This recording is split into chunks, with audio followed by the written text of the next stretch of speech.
everyone, and welcome to First Coast Living. I'm Casey DeSantis. And you guys, I'm Curtis Dvorak. It's good to see you. And I'm Matt Pittman with the Florida Times Union and Jacksonville.com here on a fun weekend. I know you have a lot of fun things Yeah. going on. And meteorologists, move aside. Meteorologists hate this day. You just don't even have to worry about showing up for work today because it's that annual event where there is a prognosticator up in Punxsutawney. Phil, Phil, as they call him. It's not Punxsutawney Pringley. Phil, the It's not famed Pringley. groundhog that weather folks don't like because that's He's who you're getting your wrong? weather from? Oh, He's wrong. Pringley says he's wrong. I'll take that. Well, but if you didn't see what happened earlier today, did the little guy come out and find his shadow? Do we have 6 more weeks of winter? Take a look. Up early this morning, far from home, are you searching for the philosopher's stone? Well, even my best friends, they don't know. Is it an early spring or just more snow? My faithful followers, your hands and my paws are getting cold. So here's my forecast, not lead, but solid gold. I see my royal shadow, 6 more weeks of winter to go.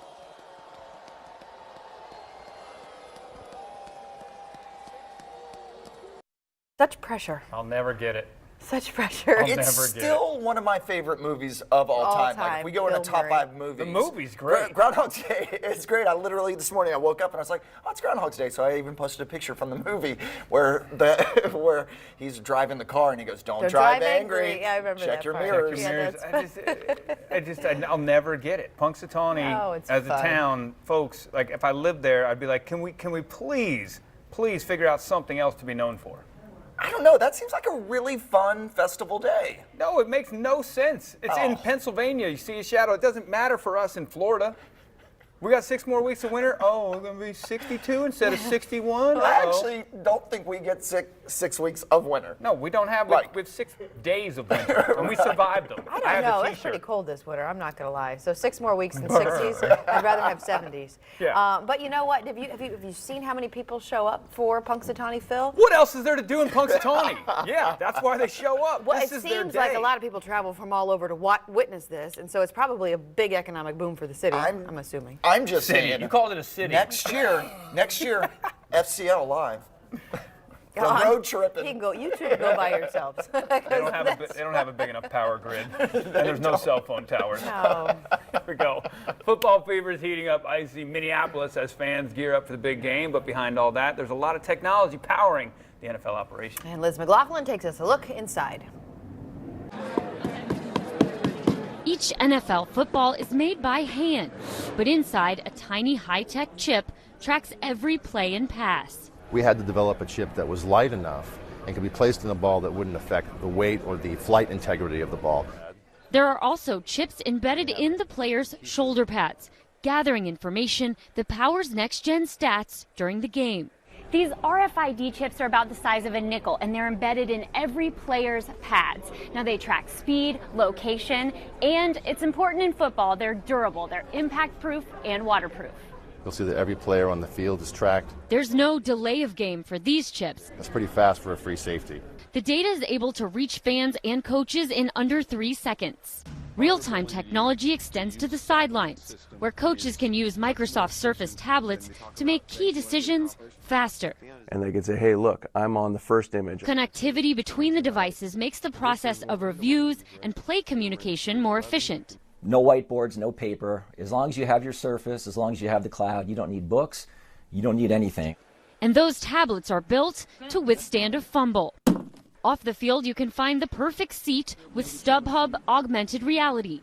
In the stadium, fans can get delivery on demand with the NFL Super Bowl app. Fans inside US Bank Stadium will have a chance to order merchandise delivered right to their seat location. But you still won't be able to use your phone to get in the door. The only Super Bowl tickets are physical ones. Reporting from Minneapolis, Minnesota, Liz McLaughlin, NBC News. And Wow. usually fans, like they said, can also use the app to order concessions to their seat in the Vikings stadium, but that feature is going to not be available for Super Bowl Sunday because it's too crazy. But the only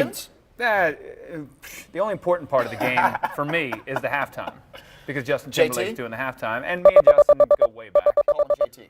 JT. We go way back. He and I go by Justin and Curtis, but whatever. We go way back. This is me and Justin back as NSYNC was kicking off their tour in Jacksonville back in the late 90s. And JT, Justin, as his friends call him, like myself. Sure. We were riding motorcycles around the stadium and almost killed him. Almost ran him into a pole because we were racing. But yeah, got to hang out with NSYNC and JT, and so he called me this week, and I gave him a bunch of advice for his show. So it's going to be great. Check out JT at halftime. You think we're going to see Janet at halftime? No. He said Janet's not coming back. No. I would love that. No, I told him though that all of NSYNC should fly out of the stage the last 30 seconds and do bye. Oh, I like it. Right? Did he respond to your text? Look for it. No. Look for it. Remember, watch the big game right here. Yeah, police were called. NBC 12. It's Sunday at 6 p.m. Good to see you, Justin.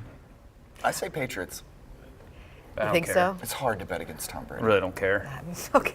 You're still bitter? To be considered and continued, I guess, on Monday. Okay, so you are one of the big fans of This Is Us, and do you watch that This as is well? what I care about. I don't. This Is Us, because they're going to have a big post-game episode.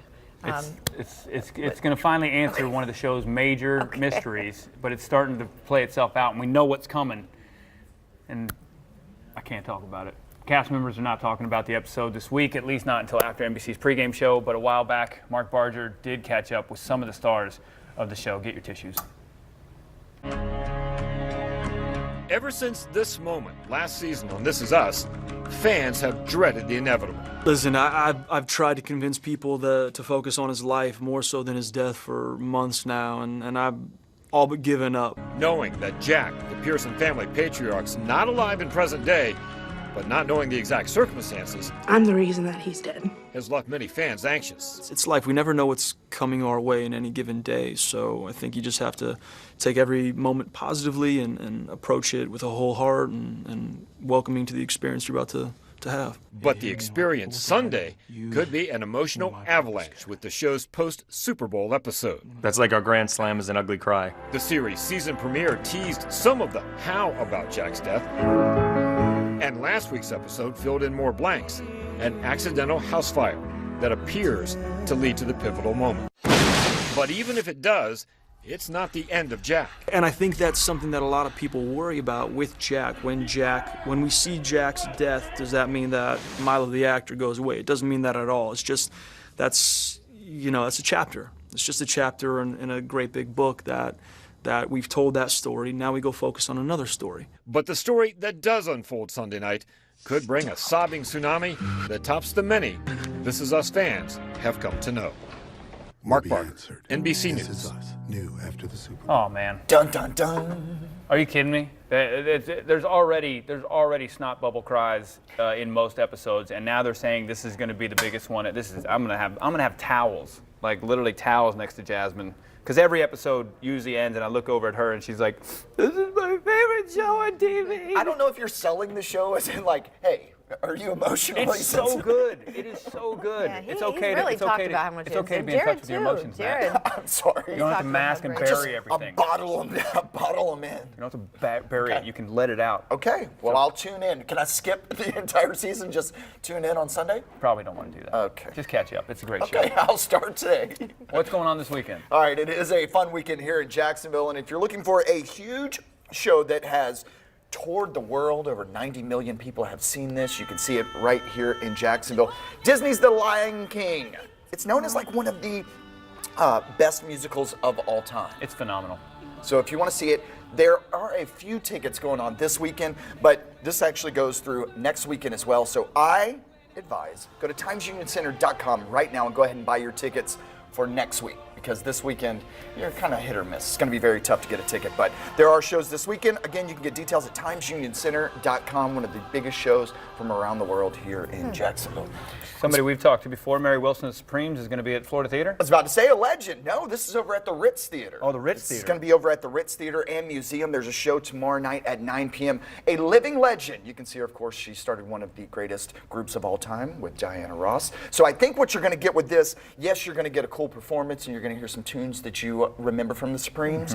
But she's written books and everything Oh, like she's that. got incredible stories. So and sh- she is one of the nicest people, too. And if you've never been to the Ritz Theater and Museum, it's an amazing place here in downtown Tons of history. Jacksonville. Tons so of history. RitzJacksonville.com is where you can get details on that show. We go from there to the Times Union Center, where you can see the Jacksonville Symphony. If you're looking for a fun date night, show tonight at 8 p.m., show tomorrow at 8 p.m., and tickets are only $19. And if you're looking for some sports, we're not going to see any of our Jacksonville Jaguars, but we can see our Jacksonville Icemen. Yes. They are in action tonight and tomorrow night. This weekend, it benefits the American Cancer Society, so we've got some good stuff going on. JacksonvilleIcemen.com for details, and everything in Jacksonville, events.jacksonville.com.